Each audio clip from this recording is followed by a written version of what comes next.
Hello guys, hi guys, everyone. Good evening, guys. I guess like almost every one of you have joined this session. So let me see, five people have submitted the assignment. I hope this is a good number. Okay, so today we'll be jumping into data science. I mean, we'll start by introduction of data science, and mostly we'll in the next session we'll go a little bit of data analytics using some Python library like NumPy. Then we will use pandas, then matplotlib, rather libraries using which we'll be doing some kind of data analytics. So yeah, so today's session is interesting because there is not much of a theory, and it is a mostly slide based and a little bit of game based session. So yeah, hello, can you hear me? Hello, can you hear me? Can anyone? Yeah, can anyone say whether they can hear me or not? Yes, we can hear. Okay, okay. Someone is pinging in the chat that she can't hear. Okay, all right. So today's session will be mostly introduction to artificial intelligence. Last class I have touched it a bit, but I couldn't complete it. So I'll be completing it today itself.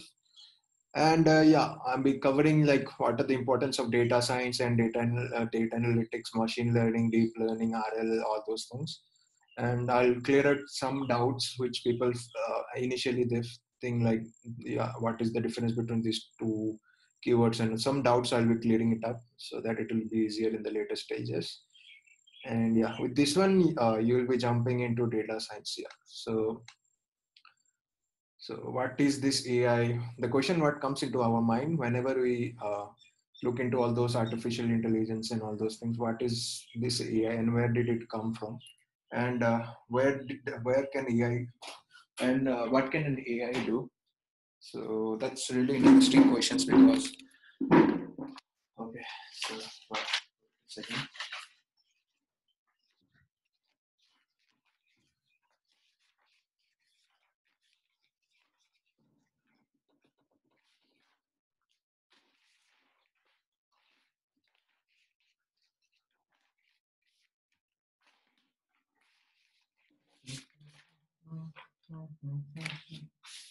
Okay, so if you have like observed in this surroundings and around yourself, then you might be noticing that there has been an incredible progress in the past few years.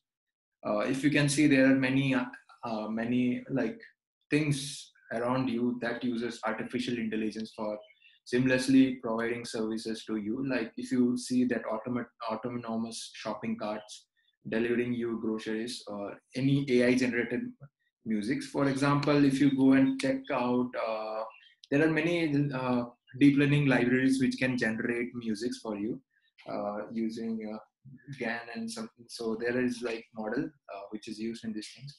So yeah, we'll get back to these models later on. But yeah, so you can generate music.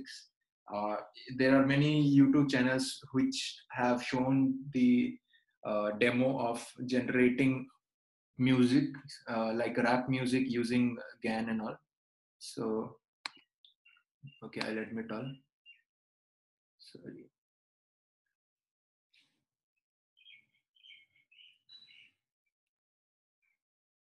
Okay. Someone is trying to get in.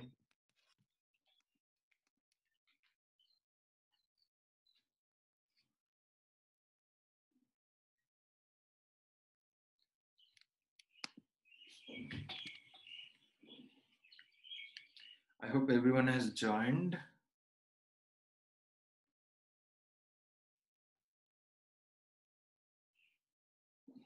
Okay.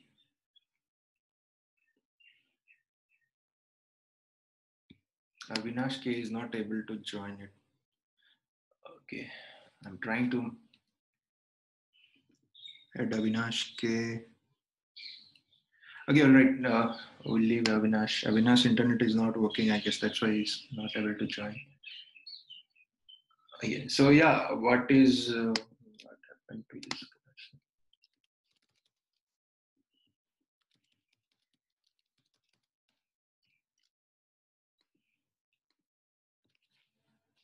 Okay, if you see there are like incredible progress in artificial intelligence, from this autonomous shopping cart to AI generated musics from created by like rap musics and all. If you go into YouTube and search like Eric H music generations, then you will see that guy has generated rap music using these models and all. So also there was like yesterday there was a announcement that this OpenAI Foundation has released this third version of their model, which can actually generate articles. So this is a tremendous breakthrough in this sector of content generations or content writing. So the model, what it's a huge model. Generally, it requires big servers, and the cost of the servers might be in millions. So for normal people, it might not be a solution, but for big companies and all, they can use it for content generation. So what is this model exactly? So you can tell them what topic you want to create article. In seconds it can create an article for you. For example, if you want to write into LinkedIn about COVID-19 and you don't have any idea what to write, so you just type in the title and just give it what you want to write. So yeah, just I'll show you some papers. So open AI. So yeah, the like 2 days before itself, GPT-3, I guess. Yeah, GPT-3. GPT-3.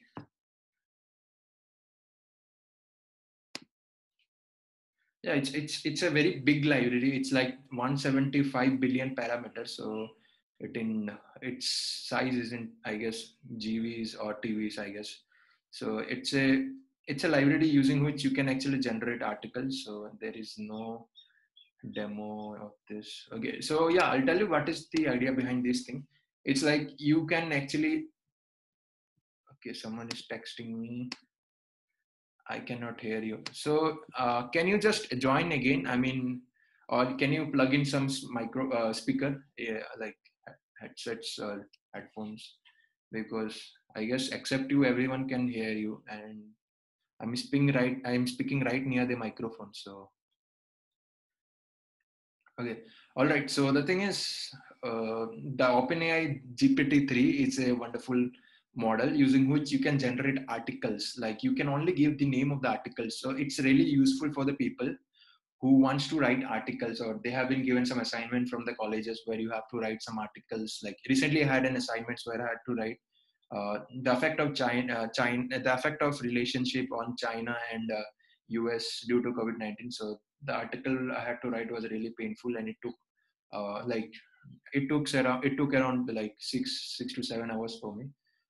But yeah, if you had that system, like you could have done it in 1 second. So just type it in the topic and it would automatically generate the article for you, and you can post it in the internet. Because the article which is generated, it's completely new, and it passes like 90% of it passes through plagiarism tests. So it's a really wonderful model, and they are doing a breakthroughs in it like from long enough. And I guess this thing, mostly there will be some slight updates on this, and in future we might also use it for our own purpose and will be available for the public.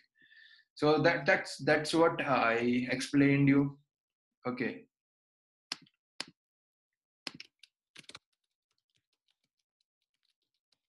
Okay, so that's what I gave you an idea of what artificial intelligence is doing in nowadays. So yeah, so that's great thing. Like that's a really huge progress and a leap that has been done in this field. You can see that there are many movies initially they used to show the application of artificial intelligence. In this slide you can see there are multiple movies like this is the Matrix movie, wherein, and there are many movies, Terminator and all, where they showed the applications of artificial intelligence. So basically the uses of artificial intelligence was already predicted by people.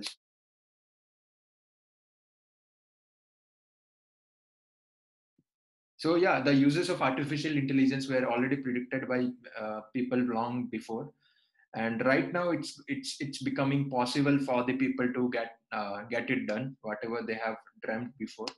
So what are the applications of artificial intelligence right now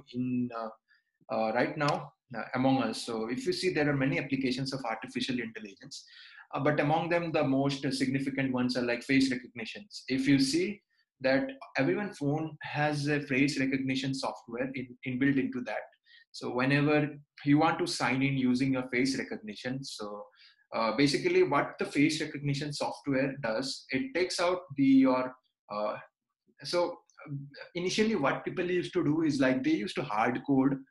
uh, if you see uh, the computer scientists previously, they used to hard code those textures, and then they used to write all the logics in if else statement. So there would be like nested some like if else statements where they used to see all the texture in the human face, and then they used to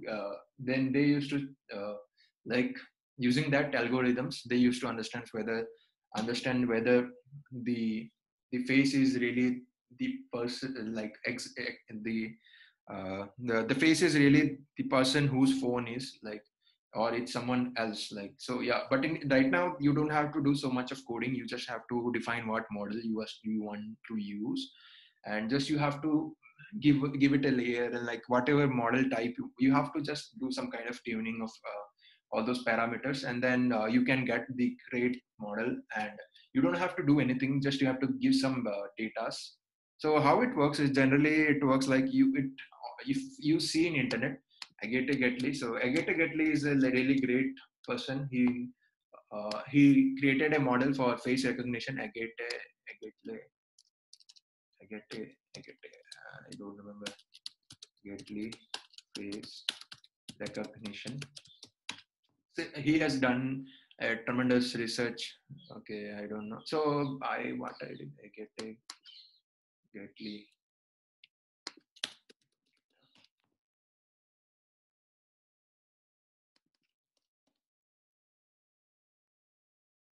Yeah, so you can see this repository. So Agate Gatli was the first person who gave this library to the public for the public use. And using this library, what you can do actually, you can find out the features in your face, and passing these features through a model will generate you some kind of embeddings. What embeddings are like? Yeah, some and face encodings. And what you can do with these face encodings, these are like 128-bit encodings or something like that. That means your face will give you some 128 numbers. So these numbers will determine whose face is this. So you save this number in some kind of table, and you do some kind of queries where you find out the new face uh, encoding. So I hope Shraddha can hear right now. I have already, yeah, I added her. So let's see the WhatsApp chats, whether any issues are being faced by others. So if Shraddha can't hear me, she can join me with other devices.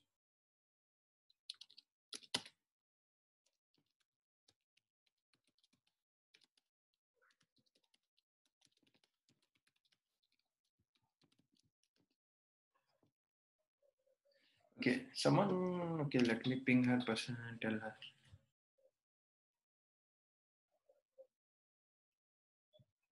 Once again, guys.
Okay, guys. So yeah, so I think Shraddha couldn't join this. Yeah, Shraddha joined right now, so I guess she can hear me right now. Yeah, and I'll close this. Yeah.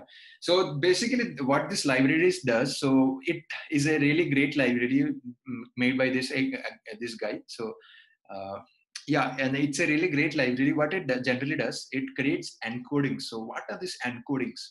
Encodings are basically the numbers which represents that face. So if you are creating an 128-bit encodings, so you'll have 128 numbers that represent the features in your face.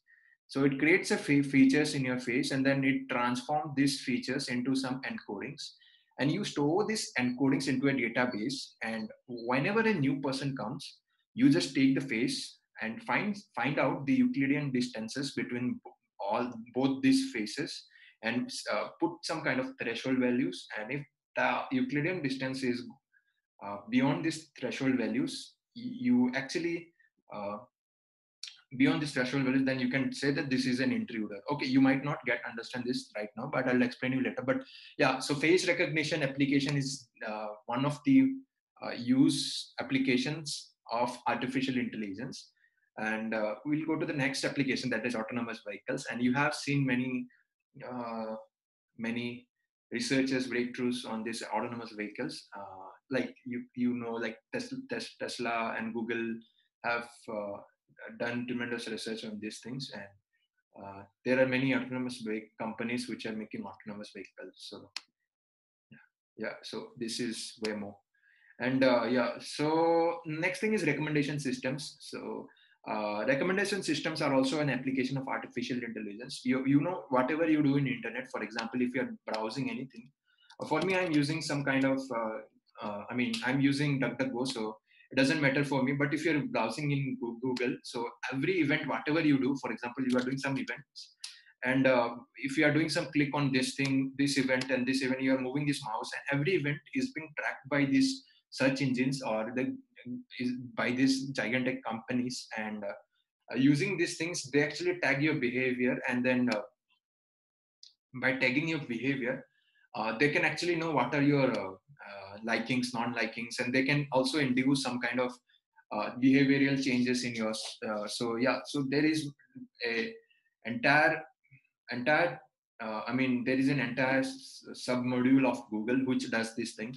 And they actually track you down, and then they recommend stuffs, like they do advertisements on those behaviors. And yeah, in the recommendation engines also, they use these systems of artificial intelligence. And yeah, that's why you should use some kind of add-ons which help you get which help you in not getting tracked. And use DuckDuckGo, it's a really great thing, so they don't track you back. Yeah, so also the recommendation engines works on behavioral wise. And one more way it works is like, if you do some kind of shopping initially, so they create your profile, and then they will show you some similar kind of products which you might buy it. So yeah, it happens in like in e-commerce sectors. Like for example, if you are buying bread and butter, they will suggest you for milk. So yeah, so that's kind of recommendation system works for uh, yeah, that works with artificial intelligence. Yeah, so you might get the idea, right? So when you are buying a bread and butter, they suggest you for buying a milk. So that's how the recommendation engine works. And the next thing is like language translations. And what is this language translations? So if you already know about language translations, because I guess you already know, because you guys are using Google Translate for mostly talking with this uh, like you want to have a conversation with some guy in some other countries, and you don't have a common mode of like communication. So you generally go to Google Translate and then translate using that application. So that works using this. In that there is a like there is there is a model. I'll not go into deep into this, but yeah, I'll go in later on. I can explain you those models. Yeah, but that is a really good application of artificial intelligence. And next thing, yeah, this is meme who shows like we also sometime wonder where we have reached right now. So it's like we couldn't have believed that we have done we could have done this much things in right now, but we have did it. So we have done it. Yeah. Next thing is like better route suggestions. Yeah, if you know Google Maps is a really great application for all those people who wants to go from one point A to point B. But sometimes the normal algorithms or the in-house algorithm doesn't work in solving these problems, because there are many issues, like there might be a roadblocks, or there might be some kind of issues which will create blocks in your.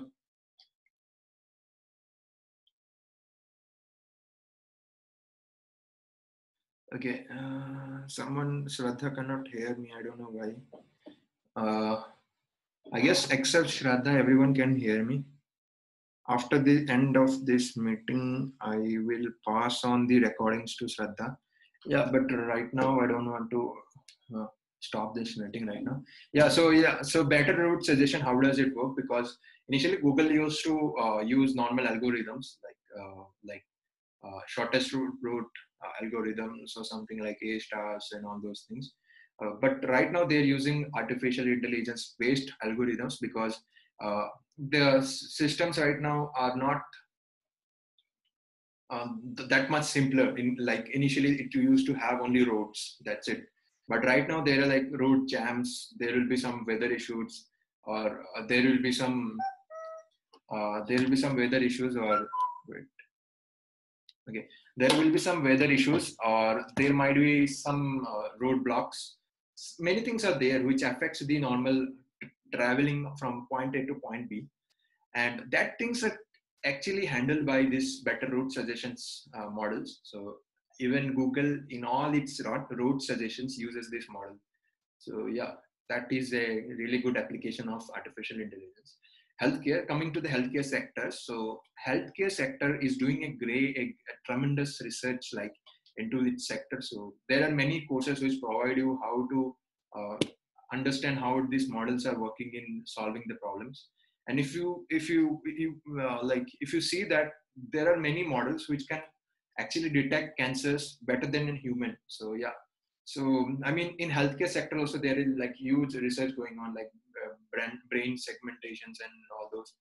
And yeah, there are many models. So there is a, if you go to deeplearning.ai, we might not go into deep, because this course only creates the foundation of uh, data science. It doesn't gives you it doesn't explain you how those model works and all. So yeah, but if you want to learn in detail, there might be future courses.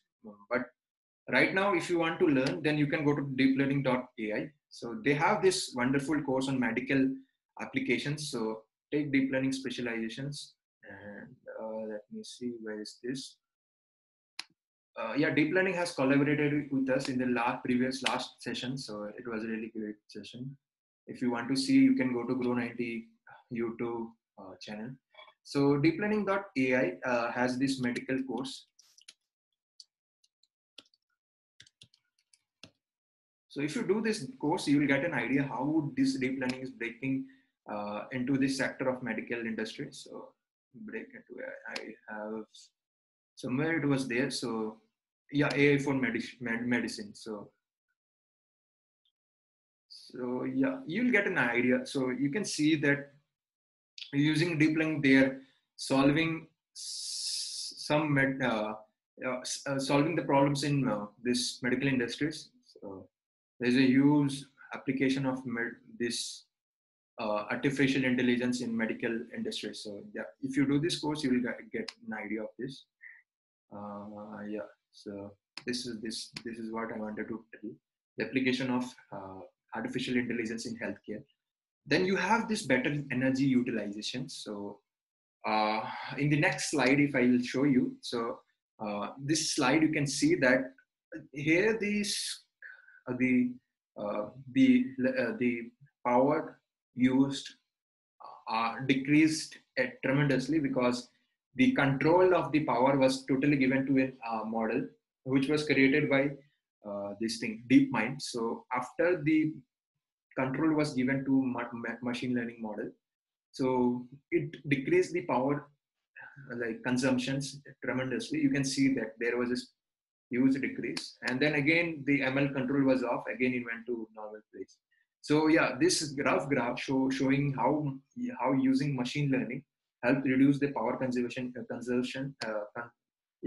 power consumptions in Google data centers. This was created by DeepMind. DeepMind is a really it's a company which does breakthroughs in artificial intelligence. And now the next application is spam detections. You might not understand, but there is a really great model working behind your Gmail application. If you have used your email IDs in signing in many different locations, like different websites, like if you have signed up in different websites, so those people, they transfer your email IDs from uh, one organization to other in exchange of some monetary profits or something. Yeah. So basically, your okay, someone has left. Yeah. So basically, your email IDs and your privacy, your details are compromised by some big companies, and many of the people can get easily your email IDs. So, but the problem created by this is like any people can email you, and they can give you promotional emails, or they can send you some kind of advertisements or newsletters, which is not at all necessary or relevant for you guys. So in that scenario, this spam detector works is a really great thing. So you might not notice, but this there is a filter which walks into your Gmail, and it filters out all those unnecessary emails for you. And it's really great because that helps you in get in figuring out what's important and what's not important. So yeah, so this was the application in email spam detection. Sentiment analysis, you do like there are huge amount of reviews generated in internet, and around among them, that's what are important reviews and what are not important reviews. And there are many comments given under some post, and you might not know what are important posts and what are important comments. So for that use cases, the sentimental analysis models are used. And this is also an application of artificial intelligence. The next thing is like voice assistants. And everyone like right now is pretty much familiar about Google Home and Alexa. So those are really handy because if you want to create automation into your home, so you can use Google Home and Alexa for doing all those tedious tasks. Like, for example, if you want to switch off the light, you can say, Google Home, please switch off the light. Hey Google, can you switch off the light? So in that scenario, if you see that voice assistance has done a really great job, and this is also an application of artificial intelligence. And right now, I'll give you some small. I'll show you some numbers. So also, I like in the last session also I have shown you these numbers, but yeah, but in this session I'll explain you in a proper way.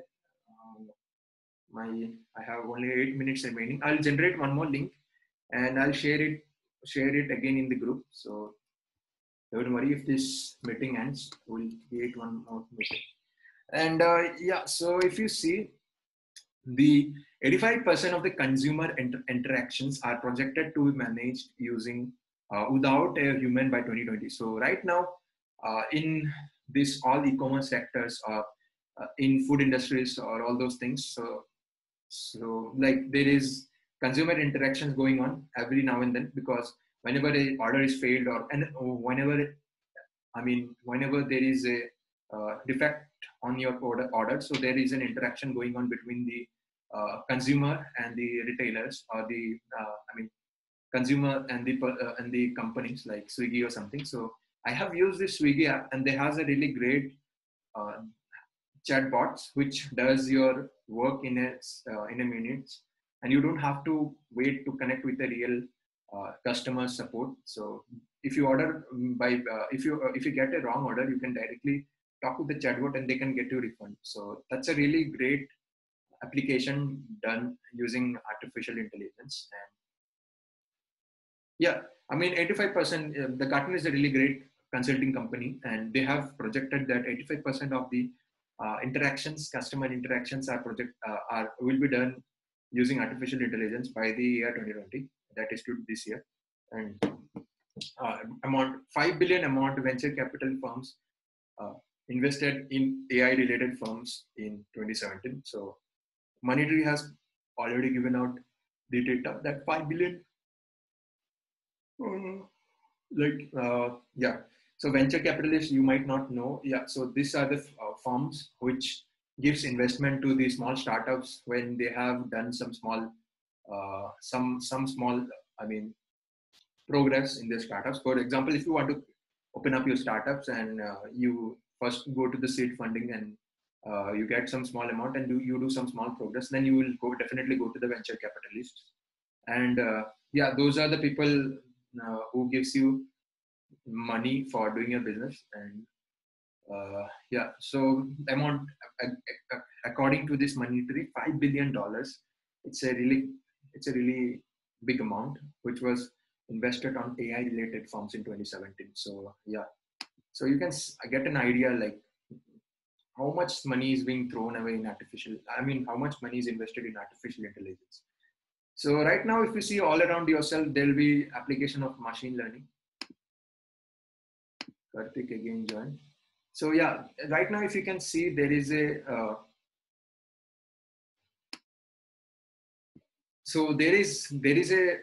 applications of artificial intelligence around you everywhere. So you can see there's machine learning everywhere. This name represents how machine learning is used in every products. And this 37 billion amount of total spend in AI by 2025. So $37 billion will be invested in this artificial intelligence sector. So if you become a data scientist, there is a huge scope for you. Yeah, to be honest, like if you are a normal software developer and you are a data scientist, there will be a huge salary difference. And in future, there will be huge demand for data scientists. So if you're learning data science and all, it will be a plus point for you. Anyway, you will learn software development because you are into CS backgrounds. Yeah, you might know a small amount of coding and all. So, but if you know data science, it will boost up your skills and will help you get into good companies very easily. And yeah, so you can see the scope of artificial intelligence. And 3,327 number of AI companies. Crunchbase is a website where actually you can go and check out all the startups that has been listed and funded by venture capitalists. And 3,327 number of companies listed in Crunchbase are AI-based companies. So yeah, now you can see in future, like all the X will also be sold as in with artificial intelligence. That means in future, everything around you will be featured with artificial intelligence. So, yeah, and 31 billion IoT devices are installed worldwide by 2020. So this means there is a huge data generation will be done, and for handling those data scientists will be required. At least not data scientists, but data engineers will be required. And this means this means that the scope of data scientists will increase a lot. Again, same point, 85% number of AI companies listed on Crunchbase are AI companies. Initially, that electricity has changed the way people have, people have changed the style of people. So artificial intelligence is the new electricity. It's quoted by Andrew Ng. So in future, artificial intelligence will be similar to the electricity, and yeah, and it will change how people stay and how the style of living of people. Yeah. You can see tech giants investing and innovating in artificial intelligence. There are like big companies which has invested a big amount on companies, and they have acquired them. Like Google acquired DeepMind and DNA Research. Apple acquired Realforce, and here Tesla is not there. Yeah, you can see that these big companies are also investing huge amounts on artificial intelligence based companies. Now I'll tell you the difference between AI and ANI and AGI. So ANI are like narrow intelligence. So basically ANI are the intelligence used for doing a specific task. For example, if you want to have a self-driving car, you can't use that model for doing some other task. So those are specifically made for the single task. So this is known as artificial narrow intelligence. So these are really great in doing their own tasks, and you can get a pretty good uh, output from that intelligence model. So yeah, so this is the meaning of artificial narrow intelligence. And what is artificial general intelligence? So what is an artificial general intelligence? It's a symphony of AI. So it means, what is a symphony? Symphony is basically when 3 or 4 musicians they join up and they create a small, they create a great music. So like that, 3 or 4 artificial narrow intelligence, when they join up, they will create an artificial general intelligence, which will do all the general tasks that human does. So it will replicate an human. So yeah, so that's the meaning of artificial general intelligence.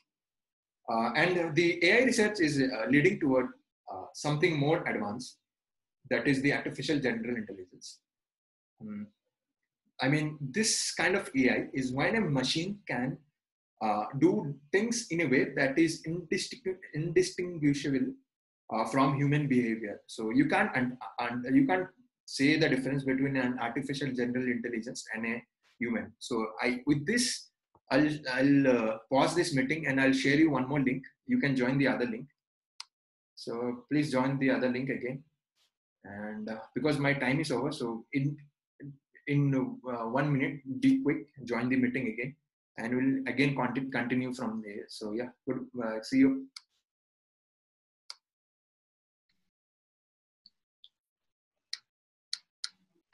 I started from here. Artificial general intelligence. Already have explained it. So there was a huge gap between 1966 and 1997 that is known as an AI winter. It's a 30-year gap. And why was this gap created? That is mainly because of 3 main reasons, like computation power, data, and increased research. So computational power, like if you know that Moore's law says that with time the size of the chips decreases. So with time also the size of the chip and the processing power increased.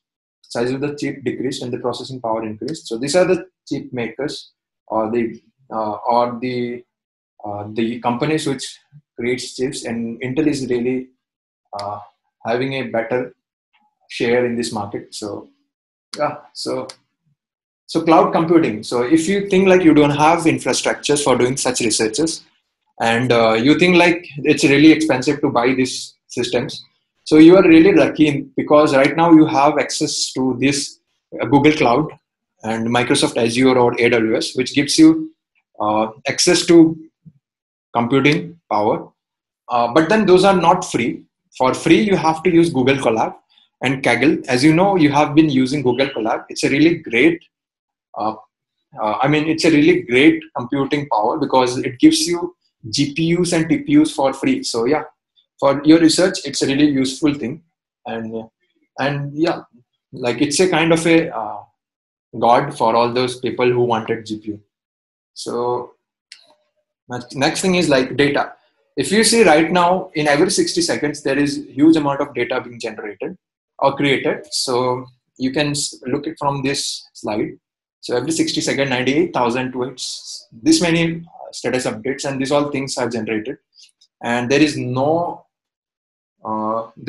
reason why you can say that you are not getting data. So yeah, data is generated at this rate. So you have plenty amount of data. And research. So there are many research forums and conferences. So yeah, this is CVPR. So CVPR is a really great platform where you can publish your research papers for artificial intelligence and all. They have good papers published every year, and they have papers like model which can work as a Jarvis. So if you show them images, just like Jarvis says you what is there in the images and all, that model will tell you what is there. You can ask questions like how many kittens are there in that picture, and how many of them are there, dogs are there, and how many elephants are there. So this model was used when I was interning in NASAC. NASAC is a part of an ISRO. So there they have a problem, like they were facing problem where they wanted to figure out how many elephants are there in jungles using drones. So basically, we had to use this model, and using this model, we actually passed on pictures from these drones to models and asked them how many elephants are there, and uh, how many elephants and how many these things, like is it a flooded area or not. So it will automatically answer your questions just like a normal human being says. So yeah, so that was a really great project, and similar type of projects or papers you can go and check in CVPR. There are other conferences also, NIPS and ICML, so you can go and check it out. I would suggest, if you have done some good courses, I would suggest you should at least publish one paper in your life, and that will be a really great addition to your resume. Next thing is like buzzwords. What is a machine learning? So people might get confused with the differences between machine learning, data science, deep learning, and data analytics and all those things. So I cleared all those doubts in this session. So yeah. So let's get started. What is machine learning? So basically, machine learning and AI are not the same bit. So machine learning is an instrument in the AI symphony. So if I have already mentioned that symphony is it's a group of musicians playing music. So if you have seen that, there will be one guy who will be moving his hands, and he will be directing all those musicians, and there will be group of musicians will be sitting and playing the song. So yeah, that is known as symphony. And machine learning and AI are not same. So it's machine learning is an instrument in that symphony. So a component of that AI. So what machine learning basically, what is it exactly? So is the ability for the algorithm to learn from prior data in order to produce a behavior. So ML is teaching machines to make decisions in situation they have never been. So the most mainstream approach of machine learning is showing the algorithm a data set of situations and telling it what the right decision is. That is also known as training a model. So this kind of learning is known as the supervised learning.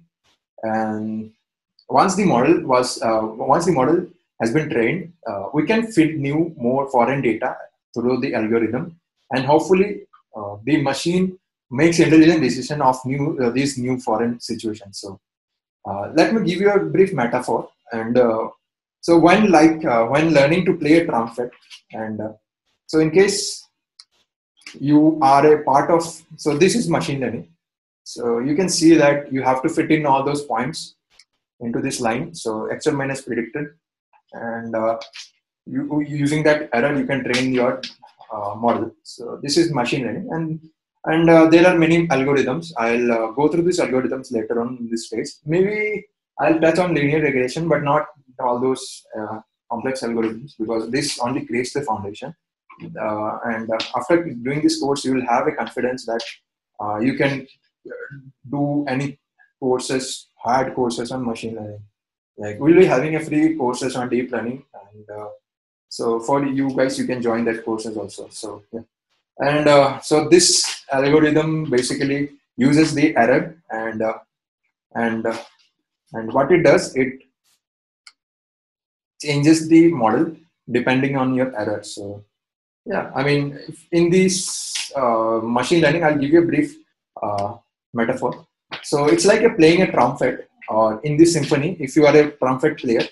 So when learning to play the trumpet, so when you are learning to play a trumpet, you are taught finger positions to play notes, right? So that's supervised AI. So learning notes is training the model, and how well you, the human machine, process the data set of how to play notes determines how well you play in the new foreign situations.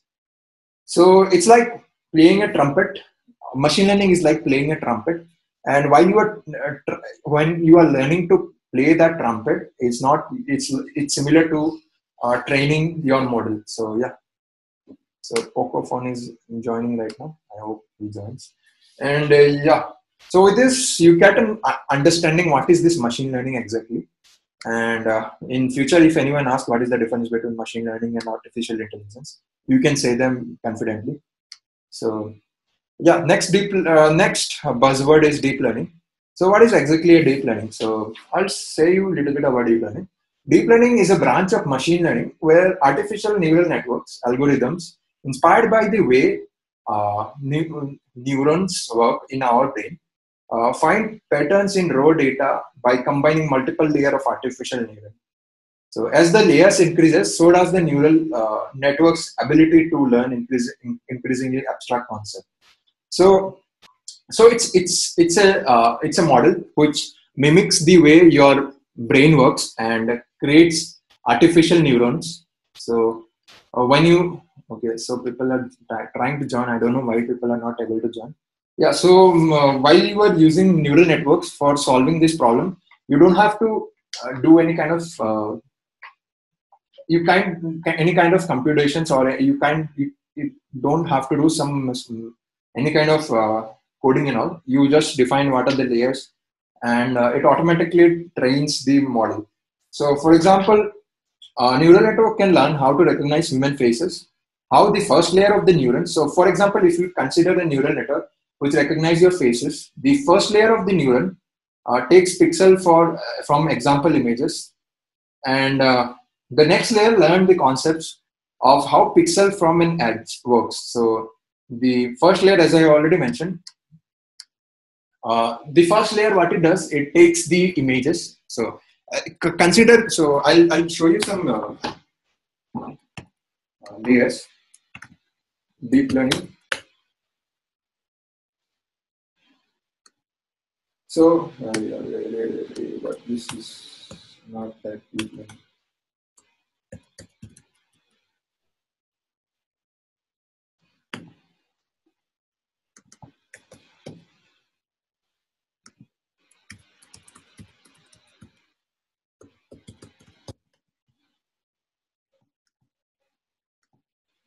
Yeah, so as you can see, there are layers, okay. So it mimics the way human brain works. So first layer takes out all the edges. It takes out all the information of the edges of the face, and the second layer figures out whether any pattern is there in these edges. And how it is done, I will explain you later on. But right now, just you have to understand that the deep learning is basically mimicking human brain. So just like human neuron, so human brain's neuron, it's also the similar artificial neuron used for this. And combining the knowledge of all those edges which you have figured out in the previous layers, you actually find out the concept of face. So this process of layering knowledge continues until the neural network algorithm recognize specific features and ultimately specific faces. So yeah, that's the different. That is the meaning of deep learning. And you can see using deep learning, you can do good, interesting things. So if you do the deep learning courses, it will be really a great course for you for the entire life. So do that courses from any platform, whatever the platform is, either our platform or either any other external platform. If you do that, it will be a really great thing. I promise you that if you do this, you will have a better hold. You'll be in a good position. So yeah. So next thing is if you can see here, deep learning was the core technology that Google DeepMind used in their AlphaGo AI machine. So AlphaGo is a really complex game. The number of possibilities is in AlphaGo is much more than a normal chess game. So this AlphaGo, you can see that Google DeepMind AlphaGo actually, won from this international player, or it won from this player. This guy is a really famous, and it's a first. It ranks first in this game, AlphaGo. So yeah, he lost from Google DeepMind, and the way Google DeepMind played was really interesting. I'll tell you a story about Google DeepMind later on, but right now I don't want to discuss. It will take much time. So how it played game and how it was like really bluffed all of these people around them, because it played some game which was never meant to play. So, but it played that game to turn their table around, and it won in the end. So, right now, no one can actually lose AlphaGo. So, yeah. Next thing is that guy's name is Lee Sedol, and he's extraordinary. Like he's a world champion basically, and that's extraordinary breakthrough AlphaGo did uh, was really like appreciated to all those deep learning engineers. So next thing is natural language processing.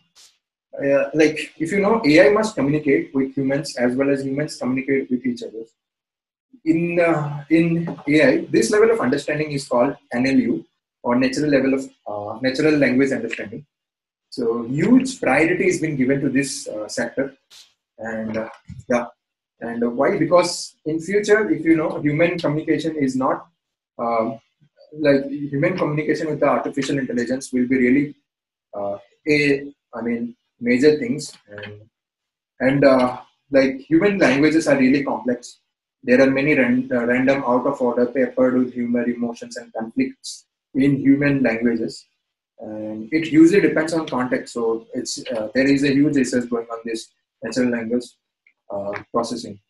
Once AI conquers the challenge of human communication, decoding complex questions, making connections, and giving answers that make sense, radical progress is not that far behind. So yeah, if natural language is uh, natural language processing is also an important field in artificial intelligence. And you guys, after doing this course of deep learning, you can understand how this natural language processing works. And yeah, so this is Siri and Google Home works. And next thing is this is the hierarchy of all those things. Artificial intelligence is a superset of machine learning, and machine learning is a superset of deep learning. Deep learning is a superset of neural networks. So next thing is reinforcement learning. Reinforcement learning is an aspect of machine learning where an agent learns to behave in an environment. So by performing certain actions and observing the reverse result which it gets from those actions. So for example, like just like human, when you were a child and you wanted to learn bicycling, so you were rewarded when you because when you ride the cycle in a proper way, your parents used to clap from behind. But when you fall down, you get hurt. So that reward and punishment thing actually helped you in learning those bicycling. So similar to that, reinforcement learning also works in this same case, and by reward. Uh, so like yeah, by giving reward to the agents, uh, they actually learn how to perform in an environment. So yeah, next thing is data science and data analytics. What is the major difference between data science and data analytics? Data science and data analytics is a field that joins programming, mathematics, and a business. Now, before knowing the differences between two, you should understand both the terms. So starting with data science is a term for different models and methods to get information. In easier words, data science is a combination of various tools, machine learning principles, and algorithm, which with the aim to find the patterns from the raw data. Yeah. So, and what is analytics? So, data analytics is the process for increasing the productivity and business gain. Here, data sets are examined to draw conclusion about the information they contain. However, is extricated and classified to identify and analyze, conduct informations, and different techniques are there according to the organization requirements. We also call it as a data analysis. So major difference between data science and data analytics. Data analytics generally perform on databases. They do some kind of so if you guys know about MapReduce, so they do some kind of they put some kind of algorithms using which they kind of generate graphs, bar plots, and all those things. And by generating those, they find out some intuitions out of those things.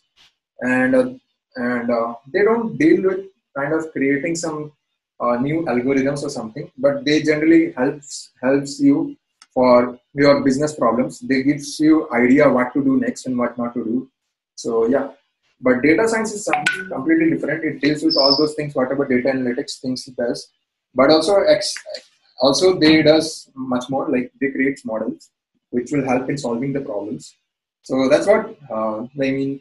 Data science people do. So let's do some kind of hands-on, and so right now we'll go around play a game which uses deep learning. Okay, so I think it's already a long time. I don't want to play that game. But if you go to TensorFlow.js, there'll be many examples of deep learning based games. You go and try that out. Their games are really interesting, and you'll get an idea how this deep learning works. So don't worry about this, how this deep learning works. You just go with the course. Next session will be on NumPy and Pandas. This will help you in analyzing the data and do some pre-processing of the data. So don't miss the next session, because that will be a kind of a base for your entire course. And I hope every one of you have submitted the assignments. If you have not submitted, please submit it, because I might I should know whether you are known with this Python concept. If you're not known, then we might do some other things and help you get into because if you don't know Python, you can't do anything in this course. So yeah, that's important. And do the assignments and submit it as soon as possible. And in the next session, as mentioned, I will be covering NumPy and also Pandas, which will help you in doing some kind of analysis on the data. With this, I will stop this session, and there will be some other guys from here who will be taking over this mentorship program. Let's see what happens. Because I'm not getting much time, so I have to skip one day in between. So mostly, if that guy comes, he'll be directly taking classes for you. Let's see. I don't know what will happen. Let's see what happens. And if you have any doubts, because today's was kind of interesting and it doesn't require any kind of understanding and something like that, I'll share you the slides in the group itself and also the video in the group. You can go through the video, and if you have any doubts, ping me personally and complete your assignments. If you have any doubts regarding that, also you can ask me. And let's meet in the next session then. Bye. Good night.